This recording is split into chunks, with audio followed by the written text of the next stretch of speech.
Hey guys, it's Avangel, welcome back to the channel, and today we're looking at the brand new release by Carenado, the Piper Seneca V, the PA34T. This thing is a true beauty as you would expect from Carenado. This livery in black, I love it, it is gorgeous. Now, this PA34, or the Seneca, isn't a huge step for Carenado from the Seminole, there's another Piper twin, but this is a much bigger aircraft. Now, it's still a GA and business aircraft, it's twin, but it is faster at 164 knots of cruise. This was first produced since 1971, took its first flight in 67. There have been 5,037 of these built. Now, the Seneca V differs because this was brought in 1996. The cowls were redesigned for better performance, cockpit switches relocated from the panel to the headliner. It has an improved engine variant, which is the Continental TSIO 360RB, which is the, I believe, if I can quote my brain, it's one of the fuel-injected turbo-charged engines in the Continental series. Now, of course, this one is still about the same gross weight as the 3s and 4s. Carenado have built the 3s and the 5s in the past for P3D and FSX. This one, though, will look at our performance numbers, really, for the overall 5. Can fly with one pilot, 6 passengers maybe. It has an empty weight of 3,200 pounds, 4,700 gross, so you can go pretty heavy with this.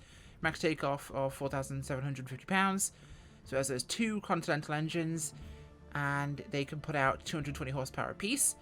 It has a maximum speed of 204 knots, cruises at 188 knots, and will stall at 61. So, also, a range of 870 nautical miles. Right. Blurb and fluff aside, let's take a look at this bad boy, shall we? Now, in typical Carenado fashion, we're going to have our little doodah iPad on the dashboard. Wish it did more like some other aircraft do, but as it stands, this is what we have. So let's enable all these lovely little features. We'll open the door.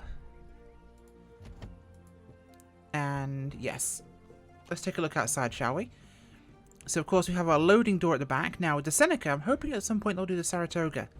It's basically the same fuselage. Please, Carenado, give me a Saratoga. We have passenger and baggage access to the rear there. We have those redesigned engine cowls, more rounded than the old ones, some more aerodynamic. Nose baggage. And we have the front pilot's and co-pilot door there. Usual fluff of chocks, pitot covers, engine covers, tow bars. All the niceties. Exactly what you'd expect. And I'm not going to go into extreme detail talk about how pretty the modelling is. It's a Carenado plane. It meets the required expected standard of Carenado design. Let's go back inside, shall we? Now, let's put our doors to closed. We'll remember this time. We'll remove the tow bar, the power, and the elements. And we will put the pilot and co-pilot figure in. And we'll hide that. Now, just to check before takeoff that all our doors are secured, because I've done this in the past. Nice, we are good to go. Wish they allowed the use of the default characters in the Carenado aircraft, actually. Small gripe, but there you go. I'd like to see the default pilots rather than the same 2 old guys from Carenado. Unless it's literally the guys from Carenado, at which point I can understand that. So, batteries are on.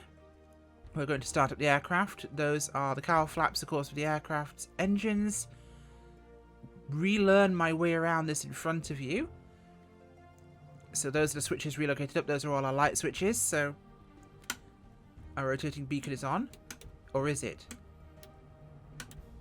Yes, it is. So these are our fuel pumps. Those are our starters. Where's our fuel cock? That's the important part here. Cycle that. I don't see a fuel cock here in the Piper, unless it's wedged down here under the seat. Which it could well be. But hey. Okay, so everything looks good there. In theory, we should be good to start. Let's do just that.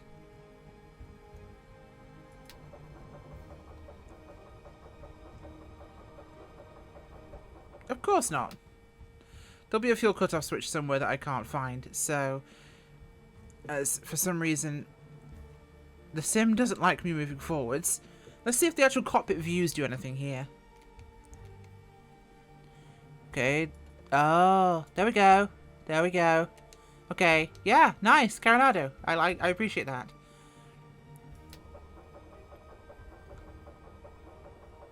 Okay, that should... Oh, helps if the mags are turned on. There we go. Usually magnetos are required to start engines. Who knew that was a thing in aeroplanes?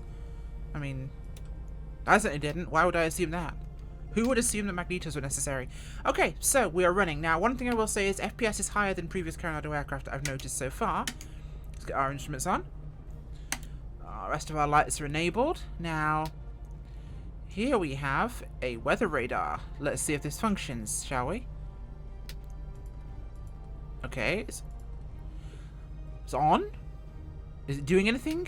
Tough to say, but we have at least got the weather radar functionality, or so it appears. Transponder systems. Okay, we've got the rest of our warning horns and auto yaw. Dampening, nice and simple equipment. The 530, we've got the 430 in here. So all nice things to have. Autopilot functionality looks good. Electronic readouts for our engine instruments, it's nice. This is of course the more modern style with the Seneca V of the panel. So it's clean, but it's good visibility here, which for a flight sim aircraft is decent, I'll give it that. And of course the niceties like opening little windows all function. Now, of course, Microsoft Osobo did actually fix this irritating little bug, so we can actually properly move our course indicator by more than 10 degrees. Thank you, Osobo. Let's take this boy out for a spin, shall we? Right, take her out to the runway here at AUKUS. Now, I've had a couple of AUKUS natives tell me I'm flying the wrong traffic patterns here, so you know what? For you, I will do that. I will fly the correct traffic pattern this time by. Now, the engines are pretty quiet. We'll just go outside and we'll run them up, actually, once we get to the hold short point. As the sim locks up for me. Oh, hello. Let's run these up.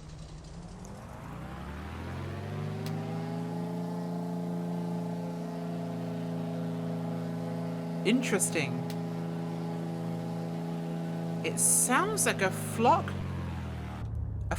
of angry housewives of New Jersey cast members in a Coke can.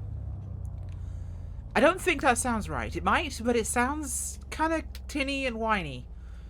But then again, Carenado haven't been known for their sound, perhaps. Their modelling quality, yes. And I will say right now, I'm feeling good vibes from the actual in-game performance of this aircraft. So we're on the runway, looking clear at approach. Let's taxi in here. So we'll set one notch of flaps. On 34, advance the throttles. Nose dives as it gets under acceleration. Picks up speed very quickly.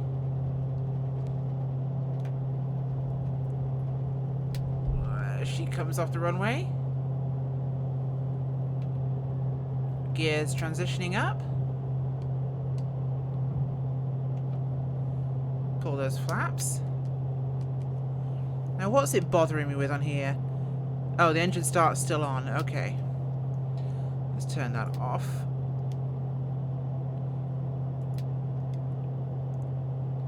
Pretty sure I turned this off. Oh well, never mind, I don't care. So let's go outside. Angry Real Housewives of New Jersey. Yeah. Or is it Jersey Shore? That's the one. Not a particularly pleasant sound. Kind of waspish and irritating. But the plane itself is nice. Inside it doesn't sound as bad. Nowhere near as bad whatsoever. And it handles pretty nicely. Very responsive. The Senecas are known to be pretty well handling aircraft. And they're pretty powerful too. So it's definitely living up to that side of things. The view with that upper panel here does make it a bit more letterboxy out of the front windshield, but it's not bad at all. It can feel a little dark sometimes in Pipers, especially with these huge engines here blocking a lot of that downward visibility. You are slightly restricted, but it's not a massive amount. You've got a lot of visibility downwards and forwards, but not really a huge amount around. As we've got a cargo ship out there in the Sound. That's nice. I don't think I've seen that before. Anyway, we're bringing it around here. We're currently sitting at about 2,000 feet, so we'll pull back our power and allow it to sink. We'll see what the Carenado plane does, because Carenado's aircraft have been pretty slippery in the past and low on the drag. So we'll see what it does here. Put our props back to full course. As the airport. Coming in for a very wide circuit here, but I want to have some time to drop my speed down. So we're descending. And it's not picking up speed as much as it is descending, so we're actually okay in that regard. It's not bad at all here. Oh, that's why it's saying the starters are on. There we go. I had my Honeycomb Alpha switch set to start still, rather than moving it back to both. Okay, so we're descending at a pretty good lick and we've not picked up too much speed. So that is respectable. We'll keep ourselves on a proper downwind here for 34. As it feels very pleasant to fly this. It's really a pleasant aeroplane. Nothing I've found so far really makes me think this is unwieldy or unpleasant. It behaves in a very good manner. Of course, that's a pretty good landing viewpoint there to get a bit more over the nose visibility. And of course we have all our through the cockpit options there. So let's extend downwind a little bit here. As it's actually really hard to sight the field. There it is. So we'll roll out a bit more this way as we've been turning inwards. There we go. Speed's pulling off now, so it is actually dropping speed pretty nicely compared to some of the others.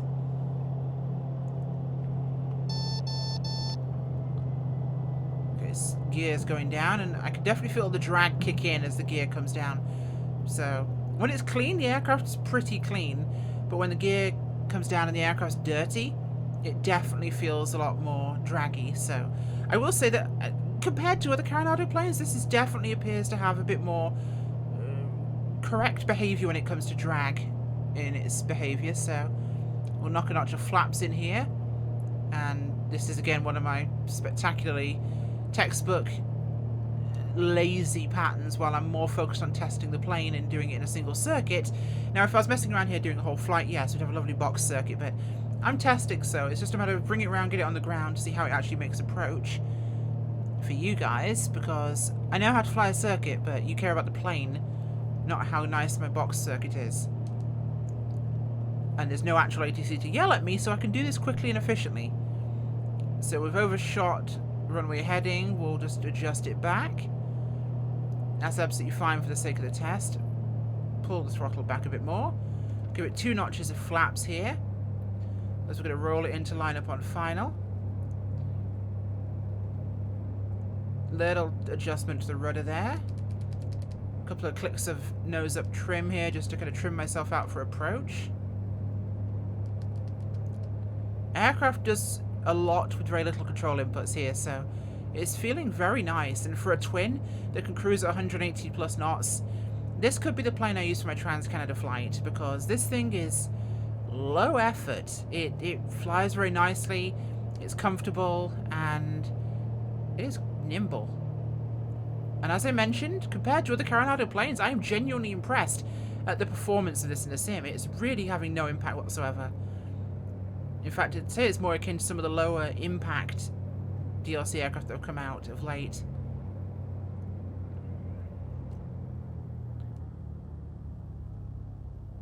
There we go.